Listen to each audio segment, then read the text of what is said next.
গত ভিডিওতে আমরা একটা সমানভাবে ছড়ানো চার্জের জন্য ইলেকট্রিক ক্ষেত্রের হিসেব করছিলাম।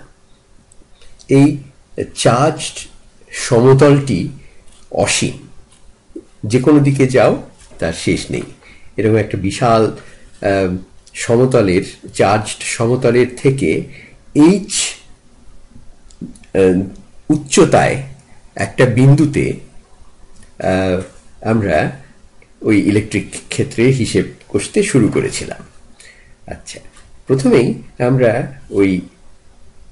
এই চার্জ যেভাবে ছড়িয়ে আছে তার মধ্যে একটা সামঞ্জস্য লক্ষ্য করেছিলাম, যে কোনো বিন্দুর জন্য আরেকটি বিন্দু আছে যেখানে থেকে মানে ওই যাদের যোগফল মানে এক্স দিকের ইলেকট্রিক ক্ষেত্রের যোগফল শূন্য, একে অন্যকে কাটাকুটি করে ফেলে, এবং শুধু ওয়াই অংশটাই বাকি থাকে। এবারে দেখা যাক সমতল থেকে এই এইচ উচ্চতায়, যেটাকে আমি বলবো ই সাব এইচ, এটা একটা ভেক্টর, সেই ইলেকট্রিক ক্ষেত্রটি কত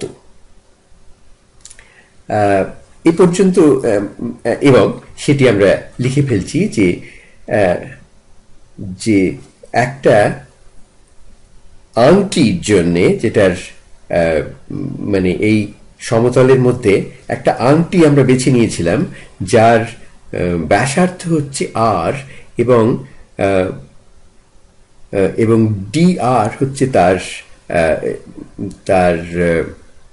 সেটি কত মোটা সেই আংটিটি, সেটা হচ্ছে ডি আর। আচ্ছা, কাজেই এই ই এইচ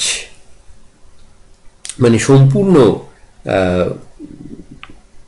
ক্ষেত্রটি হবে সেই ই আর ই ওয়াই, মানে শুধু ওয়াই কম্পোনেন্টটি থাকছে, এই আর দূরত্বে যে আর ব্যাসার্ধে যে আংটিটি আছে তার জন্যে একমাত্র যেটা বাকি থাকছে ইলেকট্রিক ক্ষেত্র, সেটি হচ্ছে ই সাব ওয়াই অফ আর, এটার জন্য।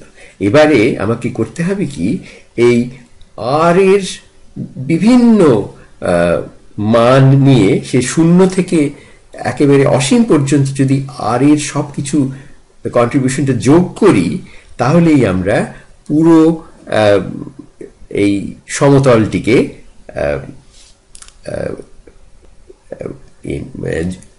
নেব আর কি।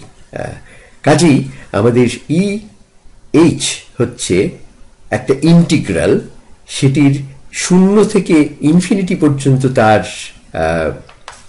পাল্লা, এবং সেটি হচ্ছে ডি আর ই সাব ওয়াই আর, ই সাব ওয়াই, আর যেটা আর এর ফাংশন আর কি। আচ্ছা, তাহলে ই ওয়াই অফ আর, যেটা আমরা আগেই বের করেছিলাম, তুমি আগের ভিডিওটা এটা দেখে নিতে পারো কি করেছিলাম।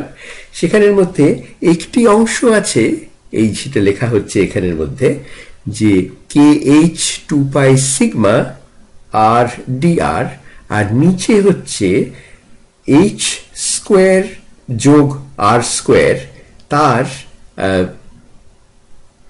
3/2 পাওয়ার।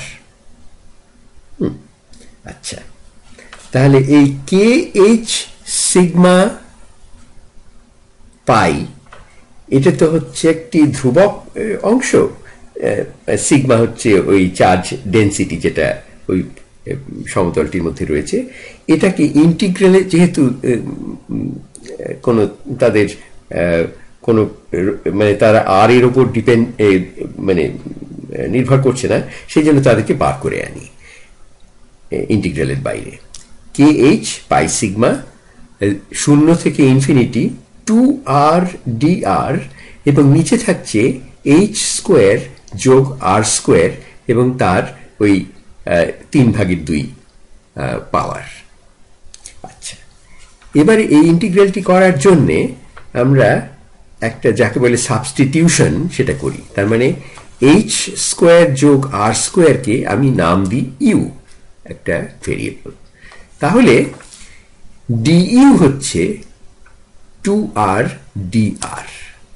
ডিইউ ইউ যদি এইচ স্কোয়ার যোগ আর স্কোয়ার হয় তাহলে অবশ্যই ডিইউ হচ্ছে 2r dr।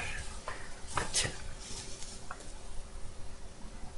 এবারে আমরা এই যে ইন্টিগ্রালটি করছি সেটি এই ইউর টার্মে লেখা হচ্ছে যে 0 থেকে ইনফিনিটি ডিইউ, আর নিচে ইউ টু দ্য পাওয়ার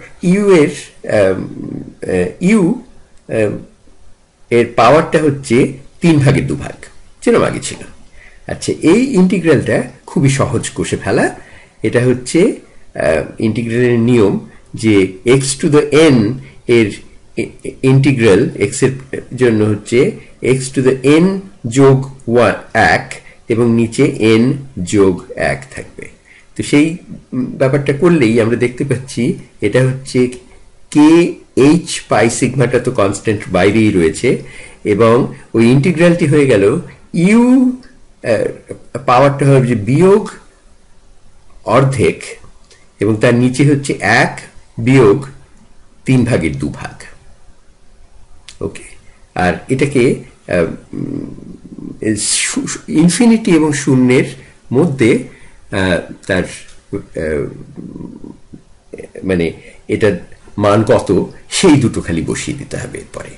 কাজেই এই ইন্টিগ্রালটি তাহলে দাঁড়াচ্ছে ওই ইউ এর মানটা যদি আমি বসিয়ে দিই তাহলে এই নিচে 1 বিয়োগ 3/2 থেকে আসছে বিয়োগ অর্ধেক, এবং সেটি বিয়োগ 2 হয়ে ওপরে উঠে যাচ্ছে, এবং ইউ এর পাওয়ার -1 অর্ধেক যেটা আর কি বিয়োগ অর্ধেক, সেটাকে ইনফিনিটি এবং শূন্যতে আমাকে ভ্যালুটা বসাতে হবে।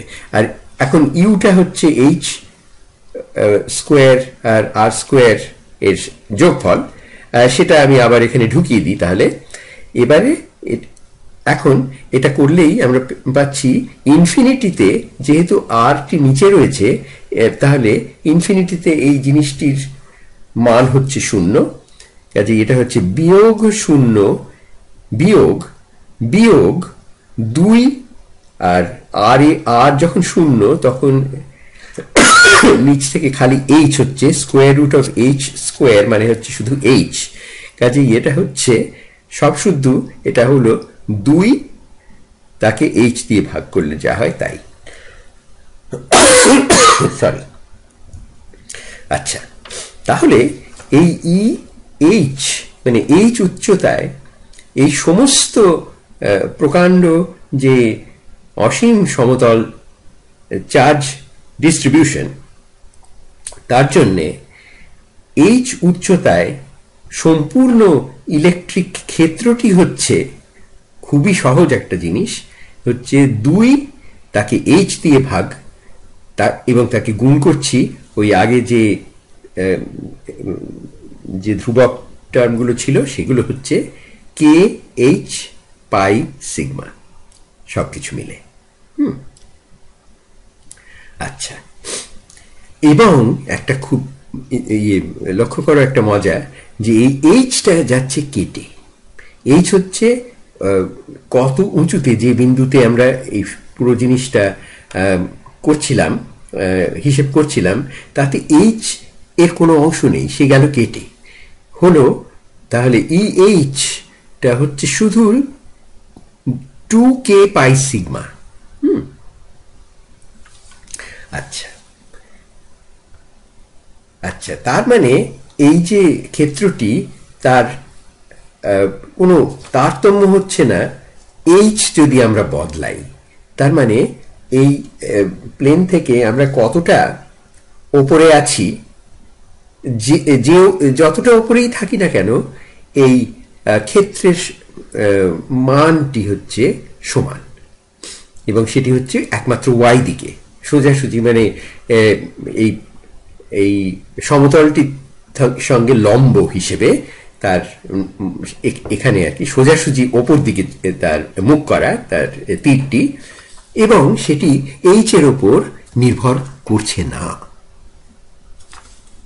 আচ্ছা, লক্ষ্য করো যে একটি তাহলে এবার আবার আমি মানে গুছিয়ে বলছি যে এই সীমিত এই সমতল কোনো একটি জায়গায় যেখানে সমানভাবে চার্জ বিছিয়ে দেওয়া আছে এবং সেটি যদি সীমিতও হয়, ওই কিনারাগুলো থেকে যদি আমরা একটু দূরে থাকি তাহলে ইলেকট্রিক ক্ষেত্র সমানভাবে বিস্তারিত থাকবে এবং তাদের দিক হচ্ছে সোজাসুজি ওই সমতল থেকে দূরে, সোজাসুজি ওপর দিকে এই ক্ষেত্রে বিস্তারিত থাকবে এবং সমতলের সঙ্গে দূরত্বের ওপর নির্ভর করবে না।